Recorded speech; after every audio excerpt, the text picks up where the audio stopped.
एक बड़े शहर के किनारे एक पुरानी टूटी फूटी हवेली थी।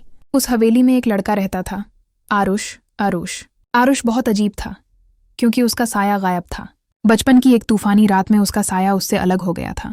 लोग कहते थे, यह लड़का मनहूस है, इसका साया इसे छोड़ गया है। आरुष अकेला रहता था, मगर उसके दिल में एक उम्मीद थी, एक दिन मैं अपना साया वापस ले आऊंगा। एक शाम आरुष को हवेली के तहखाने में एक पुराना धूलों से भरा आईना मिला। आईने पर लिखा था, जो चीज खो जाए वह कभी कभी आईनों में छुप जाती है।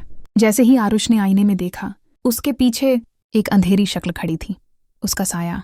मगर साया दिख रहा था गुस्से में, जख्मी और आजाद।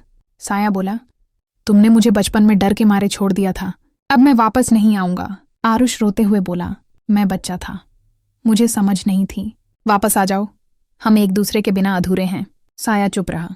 उसी पल हवेली जोर से हिलने लगी, आईना टूटने लगा और अंधेरा पूरे कमरे में फैल गया। आरुष ने हिम्मत करके अपने साये का हाथ पकड़ लिया, कहा, चाहे अंधेरा मुझे निगल ले, मैं तुम्हें नहीं छोड़ूंगा। अचानक सब कुछ रुक गया, अंधेरी आकृति नरम पड़ गई और धीरे धीरे लौटकर आरुष के कदमों से जुड़ने लगी। रोशनी फैल गई, साया और आरुष एक हो गए। अब आरुष का साया पहले से ज्यादा मजबूत था। वह सिर्फ उसकी नकल नहीं करता था, बल्कि उसकी रक्षा बन चुका था। शहर वालों ने पहली बार देखा, आरुष अपने साये के साथ चल रहा है, मगर साया अब कभी पीछे नहीं, हमेशा उसके साथ साथ। ऐसी और कार्टून कहानियां देखने के लिए हमारे चैनल को सब्सक्राइब करें।